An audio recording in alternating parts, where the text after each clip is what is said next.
നിങ്ങളുടെ നാളെ 1200 മിഥുനമാസം 7-ാം തീയതി, അതായത് 2025 ജൂൺ മാസം 21-ാം തീയതി ശനിവാരം.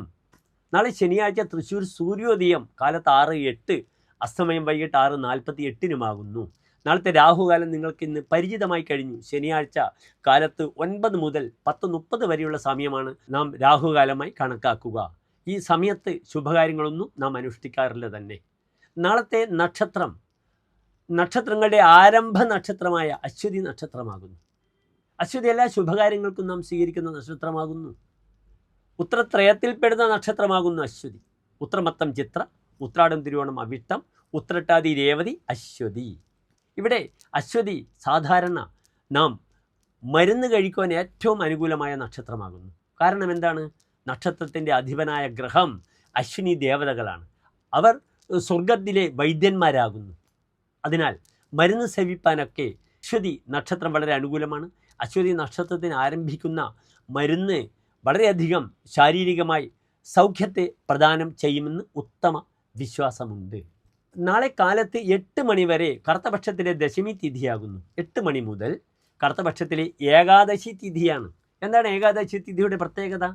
ഏകാദശി ശ്രീകൃഷ്ണനുമായി ബന്ധപ്പെട്ട് വളരെയധികം പ്രാധാന്യമുള്ള തിഥിയാണ്. പ്രത്യേകിച്ച് കറുത്തപക്ഷത്തിലെ ഏകാദശി നിങ്ങൾ കേട്ടിരിക്കും, വൈകുണ്ഠ ഏകാദശി എന്നൊക്കെ.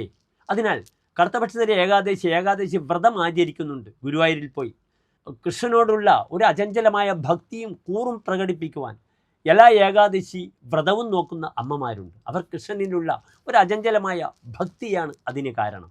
നാളെ എൻ്റെ പ്രിയപ്പെട്ട പ്രേക്ഷകർക്ക് ഏകാദശി കഴിഞ്ഞാൽ പിന്നെ തിഥി വളരെ ദുർബലമാണ്. ദ്വാദശി, ത്രയോദശി, ചതുർദശി, പിന്നെ കഴിഞ്ഞു അമാവാസി, കറുത്തപക്ഷത്തിലെ അമാവാസി. അതിനാൽ എൻ്റെ പ്രിയപ്പെട്ട പ്രേക്ഷകർക്ക് ശുഭകാര്യങ്ങളൊക്കെ ചെയ്യണമെങ്കിൽ നാളെ ഏറ്റവും അനുകൂലമായി 11:10 മുതൽ 2 മണി വരെയുള്ള സമയം സ്വീകരിക്കാം എല്ലാ ശുഭകാര്യങ്ങൾക്കും. അത് ബാങ്കിങ്ങുമായി ബന്ധപ്പെട്ട വ്യാപാരമായാലും മറ്റ് വാങ്ങൽ കൊടുക്കൽ കച്ചവടങ്ങളുമായി ബന്ധപ്പെട്ടിരുന്ന വിഷയമായാലും നാളത്തെ ദിനത്തെ വളരെ അനുകൂലമാക്കി എടുക്കാം.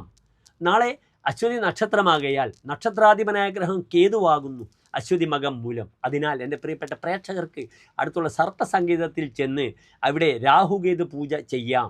നവഗ്രഹത്തിൽ അല്ലെങ്കിൽ ആയില്യപൂജ, സർപ്പബലി തുടങ്ങിയ സർപ്പത്തിന് ഏറ്റവും പ്രാമുഖ്യമുള്ള ഇഷ്ടപ്പെടുന്ന വഴിപാടുകൾ ചെയ്യുക. ഓം രാഹവേ നമഃ, ഓം കേതവേ നമഃ എന്ന പഞ്ചാക്ഷരി മന്ത്രം എൻ്റെ പ്രിയപ്പെട്ട പ്രേക്ഷകർക്ക് വളരെയധികം നാളത്തെ ദിനം ആ രാഹുകേതുക്കളുടെ അനുഗ്രഹാശിസ്സുകൾ വാങ്ങാൻ ഉപകരിക്കും. എല്ലാ പ്രിയപ്പെട്ട പ്രേക്ഷകർക്കും ശോഭനമായ നല്ല ഒരു നാളെ പ്രാർത്ഥിക്കുന്നു. നന്ദി, നമസ്കാരം.